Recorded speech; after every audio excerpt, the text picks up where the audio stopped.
Bismillahirrahmanirrahim. Assalamualaikum warahmatullahi wabarakatuh. Perkenalkan, kami dari kelompok karya ilmiah ingin memaparkan beberapa paparan mengenai tentang persiapan pembuatan karya ilmiah. Sebelum kami memulai paparan untuk karya ilmiah, kami akan memperkenalkan diri kami masing-masing yang ada di kelompok karya ilmiah. Yang pertama yaitu ada saya sendiri, Mawada Rahmah, dan juga ada Heni Mariani. Lanjut ada Ananda Tasya, dan terakhir ada Dahlia Butar-Butar. Oke, di paparan yang pertama ini akan saya bacakan terlebih dahulu. Apa yang dimaksud karya ilmiah?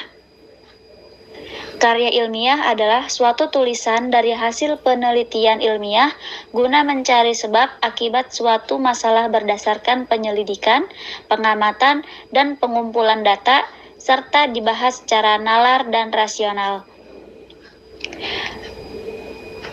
Dalam penyusunannya menggunakan metode penulisan yang sistematis. Tahap-tahap penulisan karya ilmiah.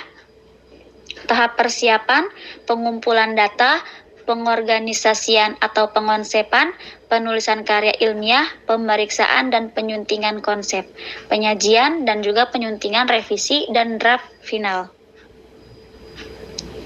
Selanjutnya yaitu ada tahap persiapan yang A, pemilihan masalah, topik atau pokok pembicaraan. Dalam penyusunan topik perlu dipertimbangkan hal-hal sebagai berikut. Yang pertama, topik yang dipilih berada di sekitar topik yang dipilih harus menarik. Lanjut, topik yang dipilih terpusat pada suatu lingkup yang sempit dan terbatas. Topik yang dipilih harus diketahui prinsip-prinsip ilmiahnya dan memiliki sumber acuan bahasa kepustakaan yang akan memberikan informasi tentang pokok masalah yang akan ditulis. Oke, selanjutnya akan dibaca oleh Kak Heni Mariani. B. Judul karya ilmiah. Judul karya ilmiah harus berbentuk frase, bukan berbentuk kalimat. Oleh karena itu, kata-kata di atas dapat Anda jadikan kata benda agar dapat dijadikan judul seperti 1. Mengembangkan menjadi pengembang. 2. Bermanfaat menjadi manfaat. Dapat pula kata-kata itu tetap kata kerja asalkan judul yang dibuat tidak berupa kalimat. C. Pembuatan kerangka karangan. 1. Pengenalan papan partikel. A. Jenis-jenis papan partikel. B. Sifat-sifat papan partikel. 2. Pembuatan papan partikel. 1. Bahan baku. 2. Proses pembuatan. 3. Teknik pembuatan. Ketiga, pengguna papan partikel yaitu tempat penggunaan papan partikel. Selanjutnya adalah pembuatan rencana daftar isi karya ilmiah. 2. Pengumpulan data. 1. Pencarian keterangan dari bahan bacaan seperti buku, majalah, dan surat kabar. 2. Pengumpulan keterangan dari pihak-pihak yang mengetahui masalah yang digarap. 3. Pengamatan langsung ke objek yang akan diteliti. 4.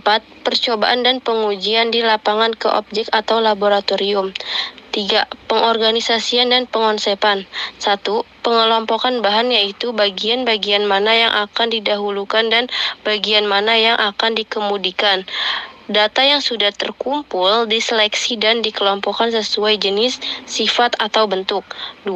Pengonsepan. Karya ilmiah dilakukan sesuai dengan urutan dalam kerangka karangan yang telah ditetapkan. 4. Penulisan karya ilmiah. 1.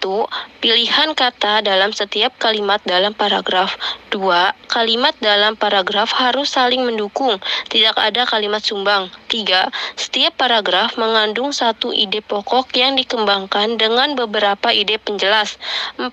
Bahasa yang digunakan mengikuti kaidah yang berlaku. 5. Ejaan dan tanda baca harus diperhatikan. 6.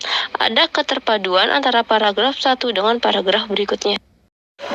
5. Pemeriksaan dan penyuntingan konsep. 1. Pemeriksaan kembali naskah yang kurang lengkap dilengkapi. 2. Menghindari penyajian yang berulang-ulang atau tumpang indih. 3. Menghindari pemakaian bahasa yang kurang efektif. 4. Setelah kerangka dikembangkan menjadi beberapa paragraf, kegiatan berikutnya adalah penyuntingan. Penyuntingan ini dapat dilakukan oleh penulis itu sendiri, dapat juga dengan bantuan orang lain. 5. Proses penyuntingan itu meliputi beberapa unsur, yaitu teknis penulisan atau sistematika, ejaan, dan tanda baca. Kalimat, paragraf, bahasa, dan isi. 6. Penyajian. Teknik penyajian karya ilmiah harus memperhatikan 1. Segi kerapian dan kebersihan. 2. Tata letak atau layout unsur-unsur dalam format karya ilmiah. 3. Standar dan berlaku dalam penulisan karya ilmiah. 4. Bagian inti karya ilmiah. 7. Penyuntingan, revisi, dan draft final. Setelah melalui proses penyuntingan ini, penulisan mulai merevisi karya tulisnya. Pada akhirnya, draft final karya tulis ilmiah tersebut dapat disusun dan dipublikasikan.